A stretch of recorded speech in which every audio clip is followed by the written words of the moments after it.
Welcome to the Leaders in Payments podcast, where we talk to C-level leaders from across the payments landscape. We'll be discussing the products and services that impact the payment space today, as well as trends and predictions for the future of payments. We will also hear stories from our guests about their journeys to the top. Individual employees, they now have the buying power in the modern companies, and the finance team is still using 20-year-old tools. And that's really where we see the opportunity for distributed spend management.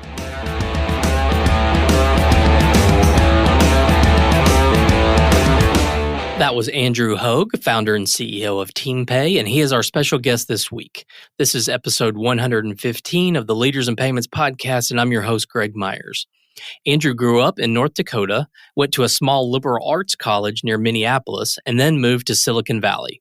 He is currently based in New York, where he started Teampay in late 2016. Finance teams today are still using 20-year-old technology in many cases. So Teampay started with the idea of how they can help companies control and manage access to their bank accounts across all of their employees. In modern companies today, every employee makes a purchasing decision, and Teampay is a solution that helps enforce the company's policies, helps them stay in compliance, and provides visibility across the organization. Andrew talks about blockchain and smart contracts and how they might be used in this space in the future. He also has some great advice for those just starting in our industry. We've got a great episode today, so let's get started.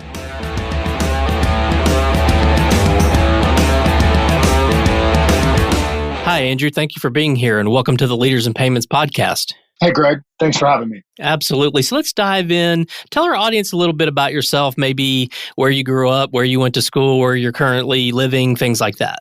Yeah, sure. So I actually started my career in computers quite young. I grew up in North Dakota, of all places, and was very fortunate to have a father who was a mainframe programmer.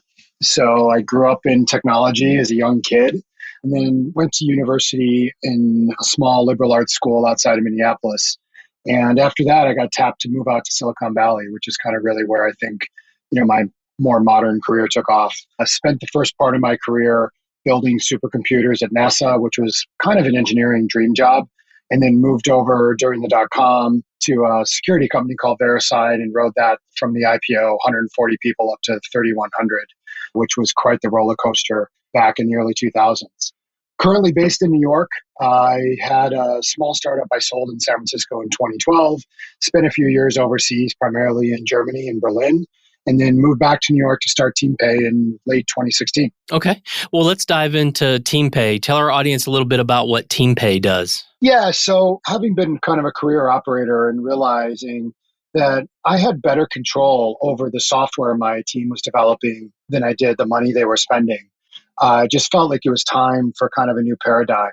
I spent a bunch of time, probably almost 6 months, trying to talk myself out of starting Teampay because I wasn't really sure if I was that in love with the market. And what I found digging in is that finance teams really are struggling using 20-year-old tools. I think the biggest innovation in the finance tech stack lately has been you get to take a picture of a receipt instead of stapling it to a piece of paper. And that's not really innovation, right? That's just digitization of a paper-based process. And so Teampay really started with this very simple premise of how do we help companies control and manage access to their bank account across all their employees?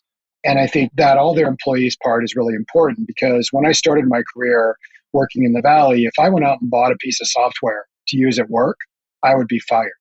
And today, the whole paradigm has shifted, right? 52% of enterprise applications are individually sourced and procured, according to Gartner. And so individual employees, they now have the buying power in the modern companies. And the finance team is still using 20-year-old tools. And that's really where we see the opportunity for distributed spend management. So giving the capabilities that large companies have with departments and bureaucracy and democratizing that down into mid-market companies where every single employee needs to make a purchasing decision, and Teampay is a system by which that gets enforced, stays in compliance, and provides visibility across the organization. Okay, and how big is the company? Yeah, so we're just over 50 people. We've got really ambitious growth plans here over the next year and a half. We're going to triple the team probably by the end of 2022. And so we're really just kind of at the very early edges of this journey. We've got a couple hundred customers, including over 30 to 40% of our customers are unicorn and public companies. We're supporting over 200,000 employees in their day-to-day purchasing decisions. So we've started to hit some real scale, and I think we're still very early in this journey. Okay. And you mentioned sort of the mid-market being your target. Can you kind of define what that looks like? Yeah, so we really focus on companies that have an in-house finance person, and that typically starts around 50 or 60 people. And our largest customers now have over 4,700 employees. So we kind of run the gamut. We've talked to subsidiaries of large organizations. We've actually had a couple customers, including Airbus subsidiaries, et cetera, of multinationals. They also have the problem that we solve, but I think we're very comfortable in that 50 to 5,000 employee range. And we just continually win deals and close customers in that space. They're too small to go put in a heavyweight legacy enterprise procurement system and hire a department. And they're too big to process 1,000 expense reports a month. And so that's really where we sit. Our average employee count is 920, and that really feels like kind of our sweet spot. Okay. Are there certain verticals that you target, or does it really matter? Yeah, we really cover all verticals, right? It's the diversity of customers have actually been really shocking to me in some ways, ranging from healthcare, primary care delivery, through to medical device manufacturing, 3D printing, crypto, fintech companies, including a couple fintech companies that just went public this year. We have companies that are going through SPACs that come to us, hardware, software, direct-to-consumer retail, pretty much run the gamut of all industries. I think the one thing that's in common with our customers is most companies have started in the last 15 years. And we really think of ourselves as kind of helping companies that were born digitally native use a digital process to manage and control their employee spend. Okay. And then do you go to market through a direct sales force or partnership channels? How do you go to market? Yeah, we're very fortunate in that we have a lot of very enthusiastic partners. We've shown that we can help our partners sell more, retain customers more, increase revenue. And so we find that we actually do end up working with some partnership channels. All of our sales are direct, but we work across a broader ecosystem, really selling into the office of the CFO within the mid-market. Our customers are looking for best-of-breed solutions, and they really want to simplify their lives. And so having our strong kind of partnership relationships have been very beneficial to that. Okay. And how do you price the product or sell it? Is it a SaaS product or what's the model?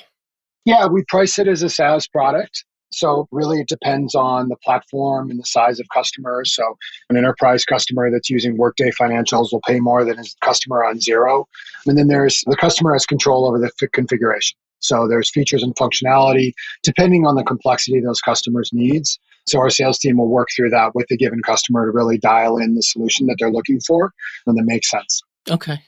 And then just curious, ironically, I thought this question was going to go away when COVID started to get better, but now we're back to, seems like where we were before, but a lot of people obviously are working from home. I would think that that would be a tailwind for your business.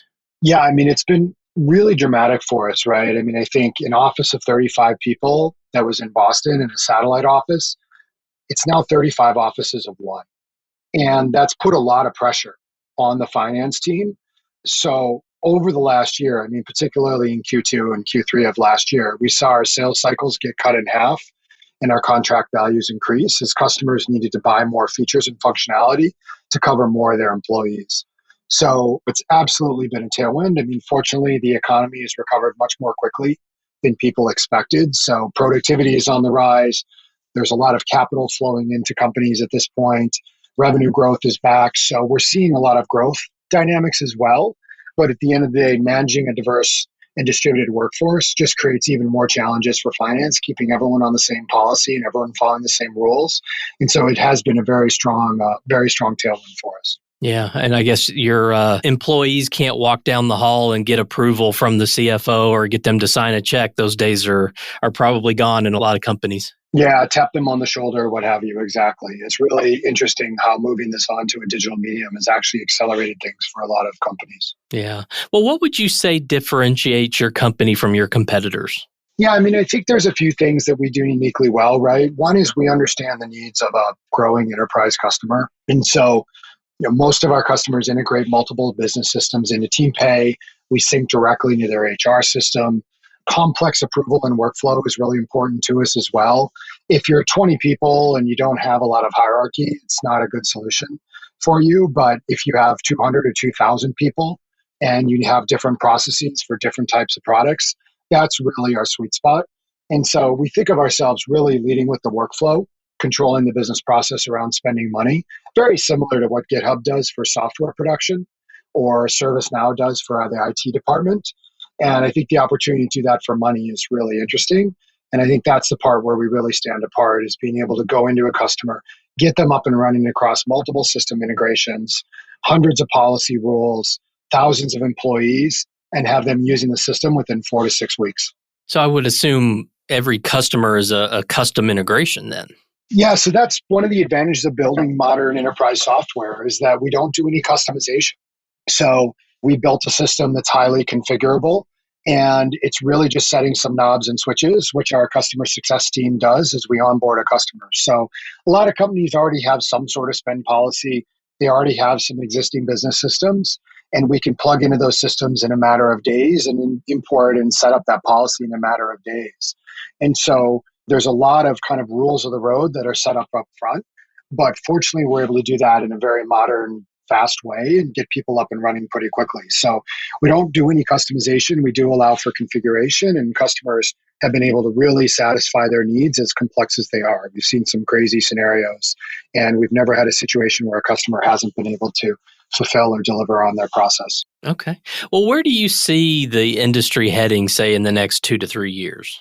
Yeah, I mean, I think it's really interesting. And this goes back to a little bit of the origin story for me about Teampay, which is if I look across modern companies today and different functions, right? HR tech, we talked a little bit about GitHub and kind of DevOps. We talked about IT with ServiceNow. There's all of these massive, massive businesses that help companies control and manage resources, right? And that could be people, that could be IT inventory, it could be all types of things. And there isn't a company today that helps companies manage money and how money flows through the organization. And so I think where the industry goes is we'll look back in a few years, and not only will this be inevitable and obvious, I think we've already reached that point where it's inevitable and obvious, but we'll also start to appreciate that there's different segregation in the solutions across different needs of customers, right? A customer that is a restaurant has very different needs than a customer that is a marketing analytics company. And a company that is 20 or 50 people has very different needs than a company that is 5,000 people. And so I think that stratification will become more obvious in hindsight. I think there's a lot of solutions kind of across that spectrum, but they really serve different customer segments. And I think the point that this is an obvious solution, I think we've already started to cross over that. And so in the next few years, I think we're going to see a lot of attention around this. And it'll be one of the key purchases that companies make as part of their operational stack. And we've seen that in our data, right? We have companies where people leave the finance team. We have one company where 4 people left the finance team and their first call was Teampay. And so we're realizing as the market matures and as we kind of cross the chasm in the proverbial sense, this becomes really an obvious solution for our customers to put a system in place to help them manage and control spend. And that's really the vision that we had since we founded the company. And it's nice to see it coming to fruition. So if you were to get your crystal ball out, what does it start to look like maybe 7, 8, 9, 10 years from now? Yeah, I mean, that's always a fun question, right? I mean, I think companies will look back and realize that running your money on a forgiveness model is not a good way to run a business. And so if you can run and control your money on a permission model and do that in a way that keeps the business agile, that's super important. And I think 7, 8, 9 years in the future, we will actually see very different kind of patterns around that. There's a whole part of this that now can help the business be smarter. And I think ultimately, one of the reasons that I love this opportunity in this market is we're just helping companies be more efficient. And I think that really is the promise of technology, is driving efficiency and being able to do that for really one of the core atoms of a business, which is its money and its expenditures, and helping them be more efficient with those expenditures. So I think in 7, 8 years, we're going to see all sorts of tie-ins ranging from how do you be more efficient with your vendors? How do you move money between your accounts more efficiently? How do you manage your FX risk? How do you settle up between different vendors? Those kinds of things. And I think, it's almost hard to imagine how that looks. But at the bottom line, I think we're just going to have much more efficient businesses with much less overhead that are actually delivering superior results. And that's why we do this. Yeah. Do you think that blockchain might become a bigger component of it? I mean, I love that you bring that up, right? Because one of the advantages of our approach is that we don't actually have an opinion about how the money changes hands. And so when you look at technologies like the blockchain, I think there's a couple pieces there that are interesting. One is the ability to do massive network settlement, right? And so oftentimes when you're trying to net settle across multiple parties, you actually want to solve liquidity problems. And so having a standard on the blockchain where you can use that to solve liquidity issues and drive net settlement across multiple parties becomes really interesting, right? This is a little bit of the role that the clearinghouse, Visa and MasterCard do today, right? It is helping with net settlement. So I think there's some really interesting opportunities there. And then I've been a fan of smart contracts, and I think the ability to program money and drive simple but effective smart contracts can create interesting opportunities within the B2B payments world as well.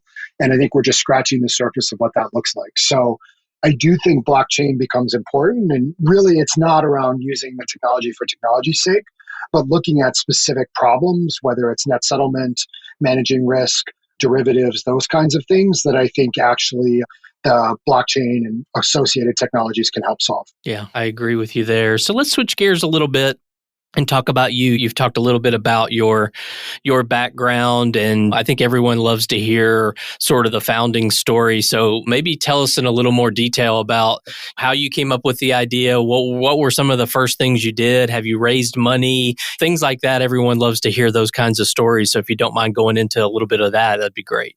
Yeah, I mean, ever since I was a little kid, I wanted to sell procurement software to accounting teams. I mean, that was definitely my childhood dream. No, in all seriousness, I think a lot of it for me was just pattern recognition. And I think I alluded to this a little bit earlier. The origin story on Teampay was really scratching my own itch. And I had contractors that I was working with. I was building out some ideas on a couple new startups that I was trying after I sold my last company. And I kept having this recurring problem of people that I didn't know and didn't trust needed to spend money. And so how do I enable people to do that in a way that's still secure and I could monitor? And what's really interesting to me is the same kind of core workflow that I built out in my own crufty prototype 5 years ago around request, approve, pay, and reconcile. That same workflow still holds today. And I think some of the innovation was stitching that together in a really seamless way. I spent a bunch of time looking across the market trying to figure out if this really was the business that I wanted to go into. And I think, to be frank, the financial services and the payments industry, it's just fascinating to me because there's also tremendous opportunities to drive efficiency through technology. And so I saw lots of opportunities to help businesses through that. I think the fundamental resource of a business is its capital, and the capital enables the people. And so you've got to have control over the capital. And so having had a company before and been through the process, I was very fortunate to raise a little bit of money, get the company started. And, starting a fintech company requires a little bit of extra work, right? In the early days, we had an extra engineer's worth of cost around compliance and financial services, right? So our cost base was just 20 to 25% higher on a very small team of 4 people because we had to deal with financial services and payments. And there's a lot of companies out there that have made that more accessible to startups, right? But it definitely was an early bit of a hurdle that we had to go through. And very quickly, we tried a couple different marketing strategies. We tried a couple different customers. To be honest, for 4 or 5 months, it didn't work. And finally, we landed on larger customers with an in-house finance person of 100 people. And we just saw the product take off. I remember one of our first customers kept his corporate cards locked in a drawer. And if you wanted to buy something, you had to come find him. He'd unlock the drawer and hand you the card for your department. And this was state of the art 5 years ago, right? And so we were very fortunate to see these examples in the wild of all these crazy things that companies did. I talked to a public company where the auditor signed off on email as a control plane. So basically, you have to copy finance. And if you CC finance for every purchase over 10,000, finance replies approve. That's not a control, right? And so we saw all these crazy DIY systems that people were trying to do to solve this problem. And we just knew that we could build a better solution for them off of that very same core workflow. And the customers have really helped us expand based on their needs. And early in the journey, we started adding things like purchase orders and reimbursements because the customers were asking for it and they wanted a single system that employees could go to, regardless of how they're paying for something or what they're buying. And I think that's the piece that we've really been able to simplify down. And I think good technology simplifies the process and makes it more visible and more transparent and also more controllable. And I think that's what we've been working to achieve with Teampay. Okay. And have you raised money since the first round? Yeah, we've raised a couple rounds of financing. We've got 18 million of equity into the company. We've been relatively efficient. In the grand scheme of Silicon Valley, people celebrate spending a lot. We actually don't. We celebrate building a good business, funding a business for 28, 29 months with 14 million of capital and continuing to grow that business 10x over that time frame is something that we're really proud of. And that's why, we just continue on this trajectory. And I expect we'll raise some more money in the future and just continue to grow as much as we can. And did I read somewhere that you like to code? Yeah, that's a good find. I mean, again, I've been coding since I was in grade school. So I still dabble on the engineering side, probably drive my team nuts once in a while because I probably get a little too involved in the weeds at times. But I built the very first prototype of Teampay myself on my own laptop and used that for initial demos. Nice. Well, what are some things you're passionate about? So maybe one work-related thing and one personal thing. Yeah, I mean, the work-related thing, it's why I do my job is I like making stuff. I think maybe I just played with too many Legos as a kid, but I just really like building things. And that could be building products, which was the early kind of phase of this. It was building a business as we've now really started to scale into kind of product market fit. And now it's building an organization and building teams. And so along the journey, I think every day when I get up and I go to work and what I get excited about is actually making things and building something. And I think that's a very unique role of the CEOs to be able to continually build and make and reinvent. And I get really excited about that. What about on the personal side? Yeah, the life of the CEO doesn't leave a lot of time for personal time, but I think one of the things that I found that really helps me stay sane with work-life balance is just stay really active. It's summer in New York, so I got a nice run on the West Side Highway this morning, played pickup touch rugby once in a while with some friends over in Brooklyn. And then, when I get to travel a little bit, I do some kite surfing and some skiing in the winter. So the active part of the lifestyle is really important to me. It gets me out of my head where I spend most of my time as a CEO and into my body and into nature. And I think that's been a really great balance for me. Okay. And I always like to ask this question because I think everyone brings a kind of a unique perspective. And I think you as an entrepreneur and a builder will have that. And it's basically your advice to someone just starting in this industry. I think you've alluded to it several times of how advanced it is today versus what it used to be like. And I came into payments 16 years ago where the word fintech didn't even exist. And now kids come out of college and they look at this industry and it's a hot industry, so much money being invested in it. And they're like, hey, I want a career in payments or I want a career in fintech. What would your advice be to them to help them be successful in their career? Yeah, from an entrepreneurial perspective, right, I always go back to very simple core tenets, right? Understand really clearly what problem you're solving and how valuable that problem is. And I think also what's important is understand who you're solving that problem for, right? And so that was part of our initial discovery journey was I kind of had an instinct that this was a problem. We actually started with the hard part of it first, which is we only started with online purchases, which kind of seemed crazy at the time. We didn't have a physical card. We didn't give employees their own credit card or anything like that. We only had a system for online purchases. And I did that because I really wanted to prove that there was a problem. And that early investment and that early risk paid off because that's really where we started to excel. And then the other part of time I spent early on is understanding the needs and plights of who I was solving that problem for. And that requires a certain degree of listening. I think there's a lot of design thinking that kind of goes into that, but also just a lot of empathy, right? So the person that you're trying to sell to or the person that you're trying to build for, what are they after? What do they want out of this, right? And one of the things we realized with Teampay is that most people, most employees, only interact with their finance team when they do something wrong. Think about that. Your entire job is telling people they did something wrong, bureaucratically. And that's the way finance interacts with most of the company.